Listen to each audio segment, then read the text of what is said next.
પછી વાત કરીએ કોન્ફરન્સ, એમાં નંબર 1 છે ક્વાડ. હવે તમે અહીંયા ડેફિનેટલી કન્ફ્યુઝ થશો. કેમ? એડિશનને લઈને કન્ફ્યુઝ થશો. ચલો હું તમને કન્ફ્યુઝન દૂર કરી દઉં.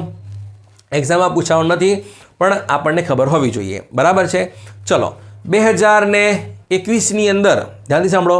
2021ની અંદર ક્વાડ સમિટના 2 એડિશન યોજાયા. નંબર 1 વર્ચ્યુઅલ અને બીજું ઇન પર્સન, એટલે 2021માં 2 થઈ ગયા. પછી આવે છે 22માં ત્રીજું વર્ચ્યુઅલ અને ચોથું ઇન પર્સન. 23માં આવે છે 5મું અને 24માં આવે છે 6ઠું. તો તમને જોવા મળશે 6ઠું જોવા મળશે. એટલે કે આ કેટલામું સમિટ હતું? 6ઠ્ઠા નંબરનું. કેટલા નંબરનું છે? 6ઠ્ઠા નંબરનું. ઓકે, મેં તમને કીધું કે કન્ફ્યુઝ થશો. કેમ? ઓવરઓલ પૂછાય તો 6ઠ્ઠા નંબરનું છે, પણ જો પૂછાય ઇન પર્સન કેટલામું છે તો 4થા નંબરનું છે. કેટલા નંબરનું? 4થા નંબરનું. પૂછાવાનું નથી પણ ધ્યાન રાખો આમાં. બરાબર છે? ચલો જોઈ લઈએ. તો 2023માં ક્યાં યોજાઈ? 2023માં યોજાવાની હતી ઓસ્ટ્રેલિયામાં, પણ યોજાઈ ગઈ હિરોશીમા જાપાનની અંદર. કેમ કે 2023માં G7 જાપાનમાં જ હતી, એટલા માટે ત્યાં યોજાઈ ગઈ. એટલે કાર્યક્રમ થોડો ખોરવાઈ ગયો. 2024માં પણ આવું જ થયું. 2024ની અધ્યક્ષતા જે ક્વાડ દેશોની છે એ આપણી પાસે હતી, પણ અમેરિકાની અંદર હવે થયા ઇલેક્શન થયા. બરાબર? એટલે જો બાઇડનનું આ છેલ્લું ટર્મ હતો, એટલે અમેરિકાએ કીધું કે ક્વાડની જે પ્રેસિડેન્સી છે એ તમે અમને આપી દો. એટલે આપણે શું કર્યું કે ક્વાડની જે પ્રેસિડેન્સી છે એ આપણે કોને આપી દીધી?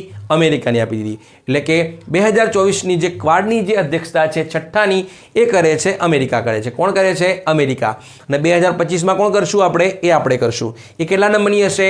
7મા નંબરની. કેટલા નંબરની? 7મા નંબરની. ઇન પર્સન પૂછાય તો એ છે 5મા નંબરની. ક્લિયર એટલે સુધી? ચલો હવે અહીંયા એક ડિક્લેરેશન અપનાવવામાં આવ્યું. ઓકે, જેને કહેવાય છે વિલ્મિંગ્ટન ડિક્લેરેશન. ઓકે, તો આપને પૂછાઈ શકે છે કે તાજેતરમાં કયા ગ્રુપના દેશો દ્વારા વિલ્મિંગ્ટન ડિક્લેરેશન અપનાવવામાં આવ્યું છે? ઓકે, અને તમે નીચે ઓપ્શનમાં હોય SCO લખી દીધું હોય, બ્રિક્સ લખ્યું હોય, ક્વાડ લખ્યું હોય અથવા G7 લખ્યું હોય તો તમે શું કરશો? તમે ટિક કરશો, ક્વાડ ટિક કરશો. ઓકે, થોડું ડીપલી પણ કરીને જવું પડશે, કેમ કે એક્ઝામ્સમાં કંઈ નક્કી નહીં. ક્વાડ સમિટ ક્યાં યોજાય તો બધાને ખબર હોય, પણ એ જે જગ્યાએ યોજાઈ ત્યાં એક ડિક્લેરેશન અપનાવવામાં આવ્યું જેને કહેવાય છે વિલ્મિંગ્ટન ડિક્લેરેશન. એટલે કે અમેરિકાના ડેલાવેર ખાતે યોજાય છે, એટલા માટેનું નામ છે વિલ્મિંગ્ટન ડિક્લેરેશન. ઓકે, ક્લિયર એટલે સુધી? ચલો તો ક્વાડ એટલે શું? એટલે કે ક્વાડ્રિલેટરલ સિક્યુરિટી ડાયલોગ્સ, જે 4 દેશોનો સમૂહ છે. કયા કયા છે? ભારત, અમેરિકા, ઓસ્ટ્રેલિયા અને જાપાન. ક્લિયર આટલું સુધી? ચલો